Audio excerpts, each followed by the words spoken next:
एक बार की बात है, कुछ आर्टिस्ट लोगों ने एक पेंटिंग कंपटीशन करने का ठहराया और उन्होंने डिक्लेयर कर दिया और उस पेंटिंग कंपटीशन में 2 करोड़ रुपया अमाउंट रखा, जो भी उसका विजेता होगा उसके लिए।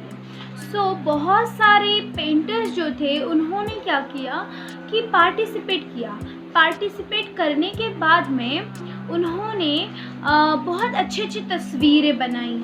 जैसे कि किसी ने नीला आसमान बनाया, शांत समंदर बनाया, उस समंदर के किनारे बैठे हुए कुछ लोग बनाए, तो कुछ झरने बह रहे हैं उनके पास के कुछ लोग बनाए, किन्होंने सफ़ेद आसमान बनाया और फिर एकदम शांत सा माहौल दिखाया। कुछ लोगों ने सूखी पहाड़ियों के ऊपर की भी सुकून जो होता है, उन सारी चीज़ को अपने जो पेंटिंग में थे उन्होंने दर्शाया।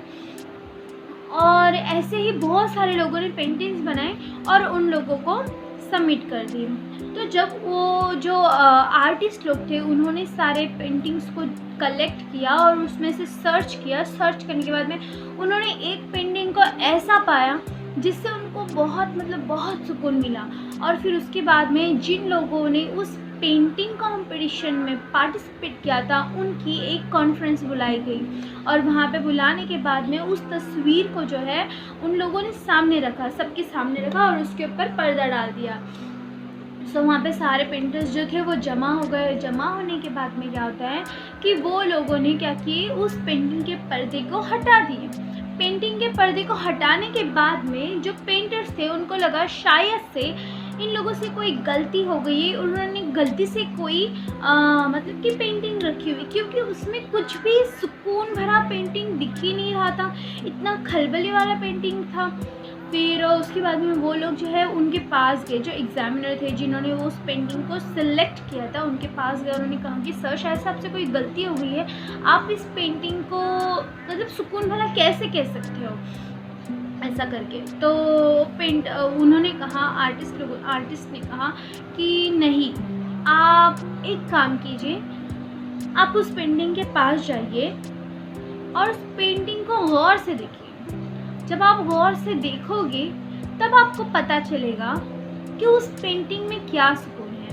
तो मेरे प्यारे परमेश्वर के बच्चों, उसके अंदर क्या था, उस पेंटिंग में एक बहुत बड़ा तूफान दिखाया गया था।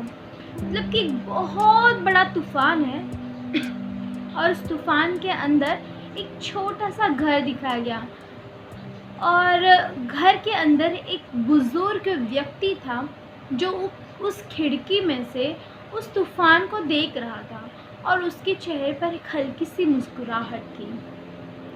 तो मेरे प्यारे पिता परमेश्वर के बच्चों, इस कहानी का सारांश ये है कि भले ही हमारी ज़िंदगी में कितने ही बड़े तूफान क्यों ना हो, उन तूफानों में भी जब हम अपने दिल के अंदर सुकून भरकर, उस तूफान में भी जब हम अपने आप को शांत रखकर कहते हैं कि नहीं, हम हर एक तूफान से गुजर जाएंगे और अपने चेहरे पर मुस्कुराहट रखते हैं, तो उस समय जो सुकून, जो शांति मिलती है वो किसी और में नहीं मिलती। जैसे कि परमेश्वर का वचन कहता है कि जो भी अच्छी या बुरी चीज़ें, जो भी तुम ज़बान से खाते हो, वो तुमको फल नहीं दिखाती है, तुम्हारा सादृश्य नहीं दिखाती, लेकिन तुम्हारे अंदर से जो आता है वो तुमको दिखाता है।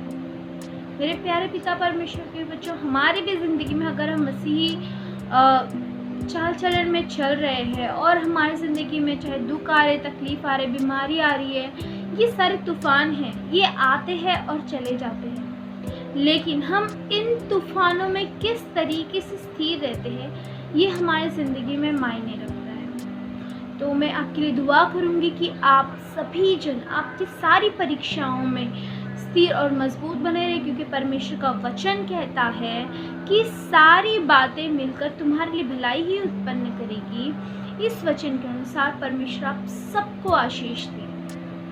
Praise the Lord. जय मसीह की। मेरे चैनल को लाइक, शेयर और सब्सक्राइब कीजिएगा और कमेंट सेक्शन में बताइएगा कि आपको ये वीडियो कैसी लगी। Praise the Lord. जय मसीह।